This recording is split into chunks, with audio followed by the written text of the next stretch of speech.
Bon sang, ça fait un petit moment que j'ai pas fait de facecam et maintenant je vais avoir plein de commentaires sur mes poils faciaux. Bon, Osef. Buongiorno, c'est Neptenio. Comme vous l'avez vu au titre de cette vidéo, aujourd'hui nous allons parler de Scar. Ah, Scar, le deuxième meilleur rôle de Jean-Pierre avec Claude Frollo. Paix à son âme. Je tiens à préciser que je ne parlerai que du Scar du Roi Lion de 94, donc je ne parlerai pas des suites parce que je ne les ai pas vues, et je ne parlerai pas non plus du remake de 2019, parce qu'il n'existe pas. Bref, essayons de comprendre ce qui se passe dans la tête de Ah, mais avant ça, la minute sponsor. Tu en as marre de jouer à des jeux mobiles ennuyeux? Dans ce cas, découvre Raid Shadow Legends, un jeu mobile qui compte aujourd'hui 10 millions de joueurs en seulement 6 mois avec des avis quasi parfaits sur le Play Market Android. Mais c'est quoi Raid Shadow Legends? C'est un jeu de rôle comportant un scénario incroyable, des graphismes 3D époustouflants pour un jeu téléphone et surtout des combats de boss, notamment des dragons! Et en plus, tu as la possibilité de te friter contre d'autres joueurs en mode PVP pour leur montrer qui est le patron. Ouais, mais j'ai pas une thune. Pas de problème, le jeu est complètement gratuit. En plus, le jeu offre des bonus pour les nouveaux joueurs qui se connectent tous les jours. Ainsi, tu gagneras des équipements et des personnages rares qui te permettront d'avoir une longueur d'avance sur les autres. Et en plus, vous pouvez aussi personnaliser vos héros avec des artefacts et leur créer leur propre équipement pour en faire des machines de guerre. Le jeu ne cesse de se développer. Il vient également de sortir son nouveau mode de jeu Faction Wars. Mais c'est quoi Faction Wars? Ah ça, c'est à vous de le découvrir. Cliquez dans le lien de la description pour avoir accès à 50 000 argent et un champion épique gratuit en tant que nouveau joueur et démolissez tous vos adversaires. Raid Shadow Legends. Maintenant que la minute sponsor est terminée, essayons de comprendre ce qui se passe dans la tête de Scar après la transition carbonate flamande.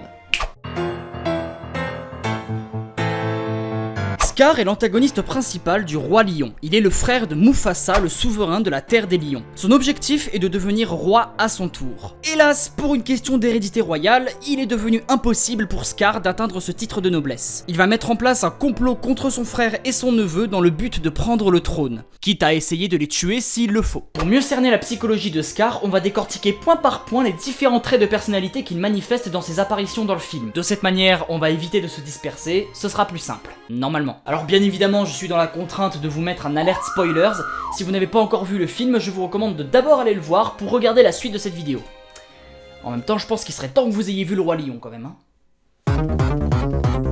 Au début du film, Scar nous est présenté comme un personnage malicieux et fourbe. Il partage à une petite souris sa peine sur le fait qu'il ne pourra jamais devenir roi. Il a d'ailleurs fait exprès de ne pas se présenter à la cérémonie dédiée à la naissance de Simba, le fils de son frère. Parce que bon, c'est un peu à cause de ce chaton qu'il ne montera jamais sur le trône, donc tu m'étonnes qu'il ait pas envie de le voir. Trop d'ego et de fierté pour ça. Mufasa arrive ensuite pour engueuler Scar sur son absence, ce à quoi il va prétendre avoir oublié la cérémonie. Il va ensuite narguer son frère sur le fait que son neveu sera bientôt son futur roi, en lui répondant « Oh, il est temps que j'apprenne à faire la révérence. » Bitch. Suite à cette provoque, Mufasa recommande à son frère de vite se calmer avant qu'il ne sorte les crocs et les griffes. Cependant, Scar est malin parce qu'il reste calme et poli malgré la querelle. Il ne voit aucune utilité à avoir recours à la violence pour deux petites boutades de rien du tout. Pourquoi? Parce que si ma subtile intelligence se taille la part du lion sur le plan de la force physique, j'ai bien peur que la génétique n'ait pas joué en ma faveur. Traduction. Parce que je suis super maigre comparé à mon frère qui fait 80 kilos de plus que moi. Mais au moins j'ai une grosse tête, pas comme lui. En effet, Scar privilégie le cerveau aux muscles parce qu'il sait lui-même qu'il ne pourrait pas faire grand chose niveau force. Non mais c'est vrai, regardez-le le pauvre. Il est tellement carencé qu'il pourrait devenir mannequin. Bon, heureusement que la taille de son cerveau compense son manque de muscles parce que ça va beaucoup l'aider dans son objectif. Scar est un personnage fourbe, mais vraiment, les coups bas c'est sa carte maîtresse. Et il va justement commencer ses petites magouilles sur son neveu.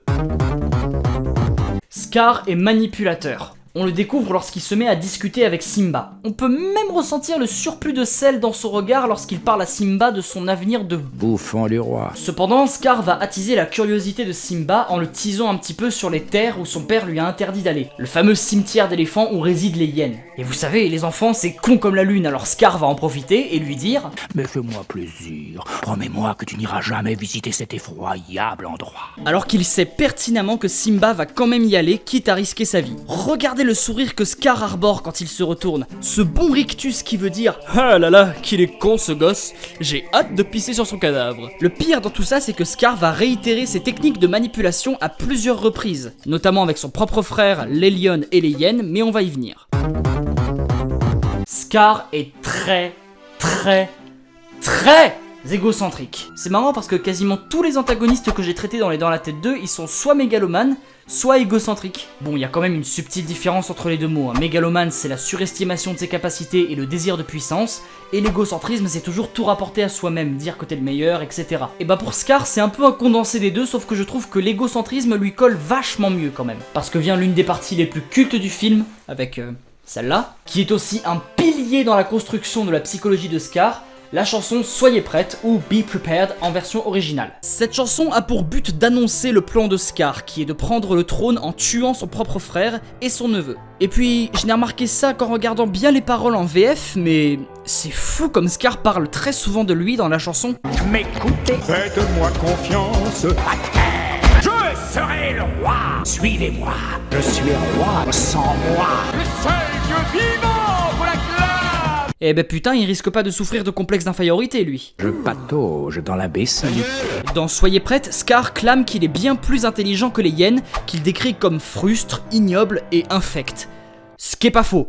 Mais ça reste assez osé, ça va être ses partenaires dans son plan quand même. Et il va pas se gêner à faire comprendre à Shenzi et les autres qu'ils ont besoin d'un leader comme lui, sinon, bah ils n'iront pas bien loin. Il faut que j'éclaire vos lanternes, traduction, vous êtes trop connes et c'est à moi de vous rendre plus maligne. La chance de votre vie, traduction, le fait que je m'allie à vous est votre seule chance de pas crever de faim. Qu'est-ce qu'on doit faire? M'écouter et vous taire. Traduction, ferme ta gueule et fais ce que je te dis. Et une petite subtilité qui n'est pas dans la VF, mais dans la VO, Scar répond à cette question.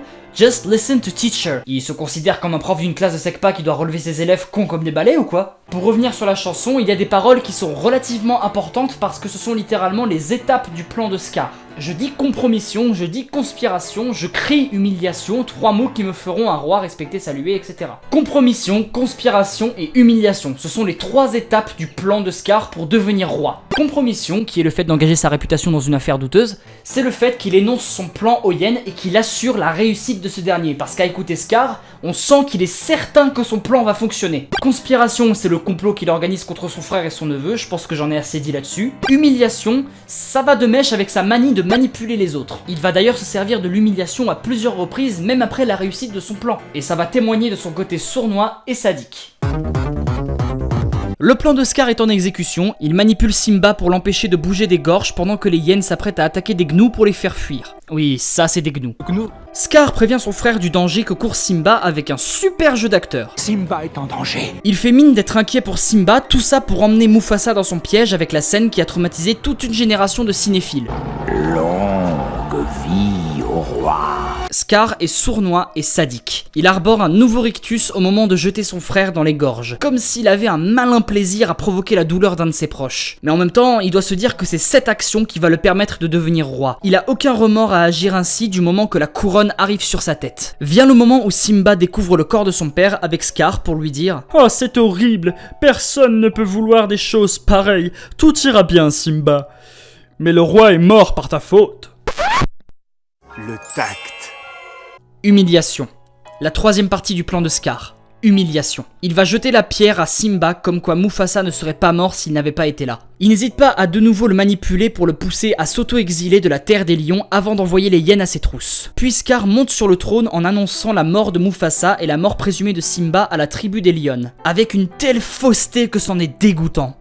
Mais tellement sadique. Le château de cartes est dressé, Scar a réussi son plan. Il a assassiné son frère, il est devenu roi et il a poussé son neveu à quitter la terre des lions. Sauf que, comme tout château de cartes, il suffit d'un petit coup de vent pour que tout s'écroule. Et c'est le côté obstiné de Scar qui va causer sa perte. Dans la deuxième partie du film, Scar devient roi de la terre des lions et oblige les lions à chasser de manière excessive. Résultat, les terres sont détruites, il n'y a plus rien à boire, plus rien à manger et la tribu est en situation de crise. Et je tiens à vous partager une scène qui a malheureusement été supprimée du film original parce qu'elle était un peu trop limite. Il s'agit d'une chanson qui s'appelle La folie du roi Scar et elle devait se situer après Hakuna Matata. Chanson hyper surcotée avec Il en faut peu pour être heureux d'ailleurs. Et cette chanson illustre le désir de Scar d'être aimé. Parce qu'il sent qu'il est un tyran détestable bien que les hyènes le considèrent comme un héros. Enfin bon, il leur a promis de la bouffe à volonté pour la vie mais ils ont fini par épuiser tous les stocks. Donc en soi, il a menti sur ses ambitions parce que bon, quand tu promets quelque chose à ta tribu, c'est soit tu le fais, soit tu le fais pas du tout. Et ce désir d'être aimé, il va le rabattre sur une certaine lionne à qui il veut donner le titre de reine, Nala. Dans la chanson, Scar drague Nala, l'amie d'enfance de Simba. Limite l'agresse en lui proposant de faire des petits Scars. Je déconne pas, c'est ça les paroles. Alors qu'elle lui a clairement donné son désaccord. Putain, Scar, quand c'est non, c'est non. C'est pas parce que tu es roi et que tu as les burnes au bord de l'explosion qu'il faut que tu te fasses des petites folies. Cette scène a donc été supprimée parce qu'elle était un peu trop similaire à du V-I-O-L. Pas le dire parce que sinon dollar jaune. Cette chanson montre que Scar est en souffrance et que le pouvoir est en train de lui monter à la tête de manière néfaste. Et ça va tellement lui monter à la tête qu'il va commettre de grosses gaffes au retour de Simba.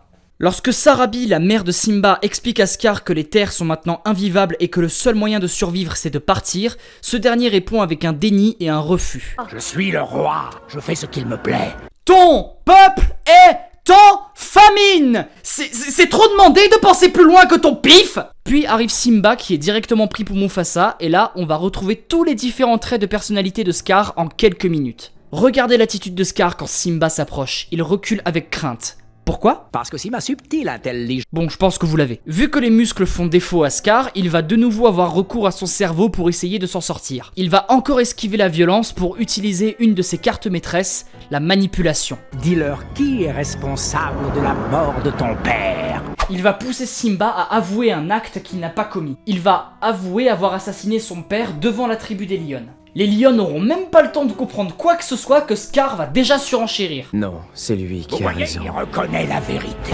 Allez, avoue.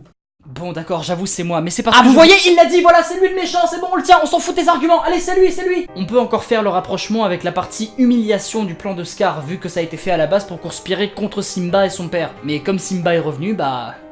autant recycler, c'est beau. Scar, agissant toujours avec frayeur, essaye de négocier son châtiment avec Simba, puis vient la plus grosse erreur qu'il ait pu faire.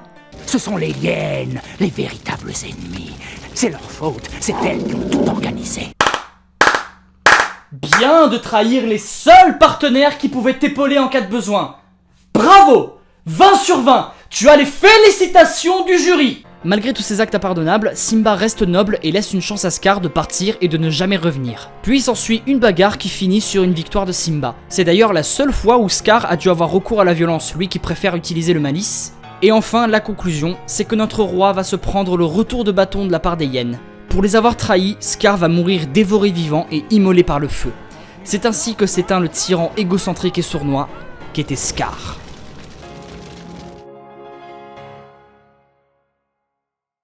Pour conclure, si je devais résumer Scar en 5 mots, du coup, ce serait fourbe, sournois, manipulateur, obstiné et surtout égocentrique. En voulant à tout prix devenir roi pour devenir roi, il a fini par creuser sa propre tombe en laissant ses émotions l'emporter. Alors que pour devenir un bon roi, tout ce qui lui manquait, c'était la noblesse. Pour finir, Scar est le reflet d'une grosse partie de la gouvernance du monde réel.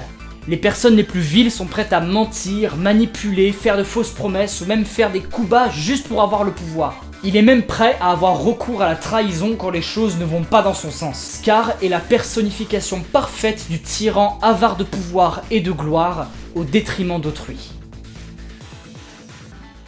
Nous avons fini d'examiner la tête de Scar, j'espère que ça vous aura plu et que ça vous aura pas trop dérangé, qu'il n'y ait quasiment pas de dessin par rapport à d'habitude. J'ai été pressé et j'avais vraiment pas le temps de faire une animation malheureusement. Mais ne vous inquiétez pas, je n'ai pas fini de vous servir en animation. Je vais d'ailleurs reprendre assidûment la production de Pokémon Forêt Noire 2 que j'avais mis en pause pour décompresser un peu. Je vais quand même me débrouiller pour essayer de le sortir avant la fin de l'année, ce serait bête de mettre autant de temps quand même. Merci encore à Raid Shadow Legends pour avoir sponsorisé cette vidéo, vous avez le lien pour télécharger le jeu dans la description. N'hésitez pas à vous abonner, activer la cloche et à me follow sur Twitter, c'est là que je suis le plus actif. Vous avez aussi mon Utip pour me soutenir financièrement, ainsi que mon lien Discord que vous pouvez rejoindre via le lien 24h en dessous. Sur ce, je vous laisse, restez à l'écoute pour les vidéos à venir.